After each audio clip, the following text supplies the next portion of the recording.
Когда в нашей жизни возникают проблемы, мы склонны об этом обвинять весь мир, ну или окружающих, которые просто есть рядом.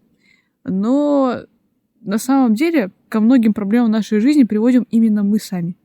Какими-то своими шагами, действиями, поступками и даже мыслями.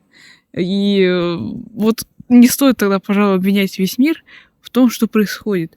Потому что когда была возможность, можно было не отступать, можно было не лгать, можно было, наоборот, сделать шаг вперед и как-то подняться над тем, что у тебя было неверного в своей жизни. Но ты выбираешь другой путь. И за это, конечно же, тебе потом прилетает в виде каких-то неприятных моментов, которых могло бы не быть вполне. Ну и это все для того, чтобы ты задумался.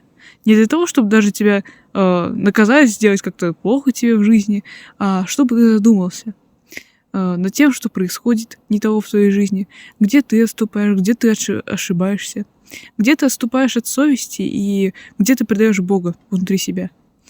И вот именно для этого и существуют какие-то неприятные моменты, нехорошие дни и просто какие-то житейские перевороты.